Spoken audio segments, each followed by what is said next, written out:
But we can't just stand for them by fighting the culture war as we've understood it, because the second way in which this culture war is a class war is they mean to hit us where it hurts. Now, I mentioned earlier, I lost business contacts. I lost investors when the Washington Post published what I think was a libelous claim against me. But it mattered to me.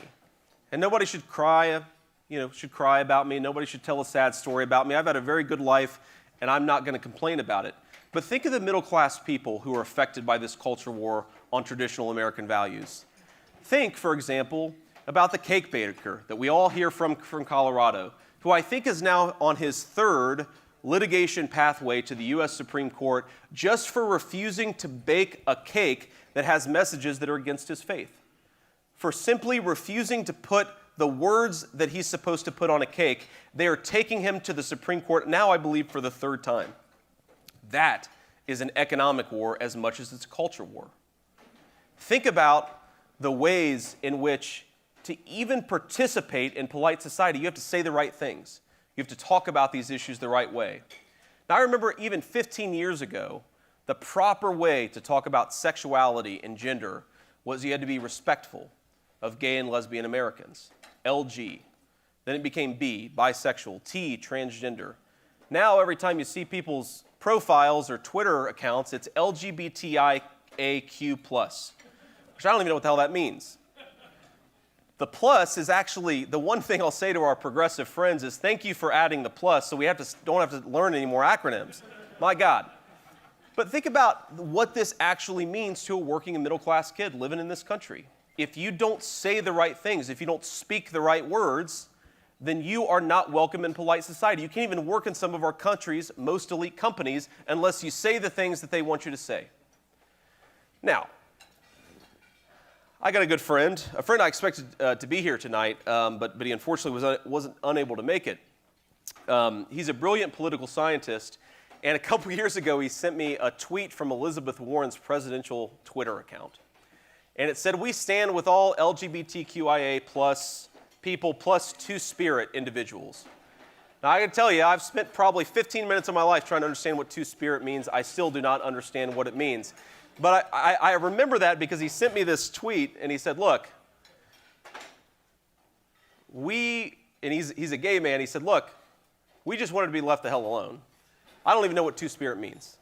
Don't blame us for this. Blame the progressives. This is not my fault. But think about what this means for a kid who comes from a working or middle-class family who has not been trained how to speak the way the progressives want you to speak. I believe it was the comedian Kevin Hart, very, very funny black comedian a few years ago who lost his show. I think he was supposed to host the Oscars or the Grammys or something. He lost it. Great economic consequence to himself. The reason he lost his show is because he had said something anti-gay when he was 17 years old. Now think about what this is. It's not just you're not allowed to say these things, it's that you'll face economic consequences if you do. Who published something on Facebook after February of 2021. It was something pro-Trump and critical of the new President Biden. And he had a few of his Facebook friends who called a few of their Facebook friends, and they got 10 people to call his employer and try to get him fired. This is a middle-class guy in Middletown, Ohio. Think about what that means to that guy. To even speak his mind in his own country, in the country that his parents and grandparents built, he's going to get fired for it. Economic penalties and punishment for daring to speak about who you voted for in what is supposed to be the greatest constitutional republic in the world. The culture war is a class war. It is a class war against the people that we represent and we defend, and that's why we've got to fight it.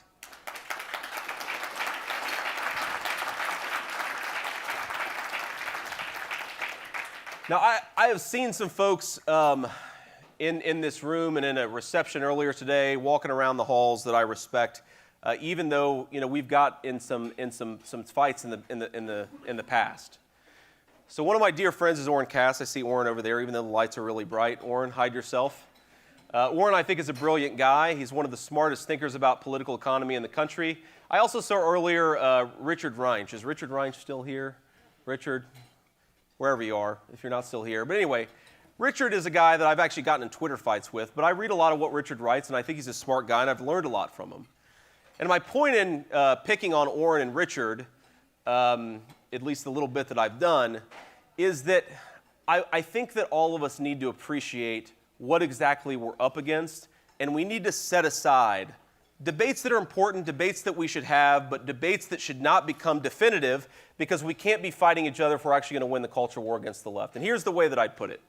Now, my views are clearly on the table. I do not think that America's greatest and most powerful economy was built by socialism, but I also don't believe it was built by what folks often call neoliberalism or classical liberalism or whatever term you want to provide. I know those are different things, but I believe America's wealth was built by an American system, by a recognition that we needed to build our own industries, protect our own technology and industries, and that system, from Alexander Hamilton to Abraham Lincoln, Henry Clay to Teddy Roosevelt and Dwight Eisenhower, is part of why we're the most powerful country in the world.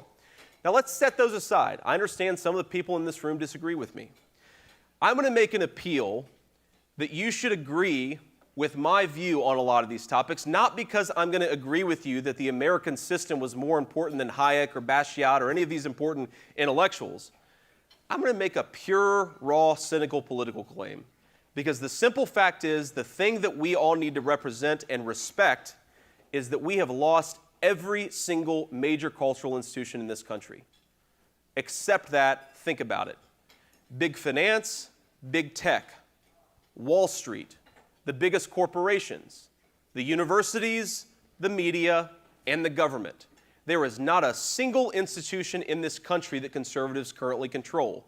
But there is one of them, just one, that we might have a chance of actually controlling in the future. And that's the constitutional republic that our founders gave us. We are never going to take Facebook, Amazon, Apple, and turn them into conservative institutions. We are never going to take the universities in this country and turn them into conservative institutions. But we might, if we work hard and we make good arguments, we might just be able to control the democratic institutions in this country. And so if you don't agree with me for political economy reasons, my argument is that we need to fight woke capital, woke corporations, and the governments that enable them, because we can't win anywhere else. This is a raw fact of cynical politics. If we're not willing to use the power given to us in the American Constitutional Republic, we are going to lose this country. And what does that mean? There are all kinds of arguments. Now there are things that we could talk about. We could talk about protective tariffs and various approaches to ensuring that we have a good and powerful economy. There's Section 230 reform to fight big tech, or even breaking up the big tech oligarchy, which is my favorite approach.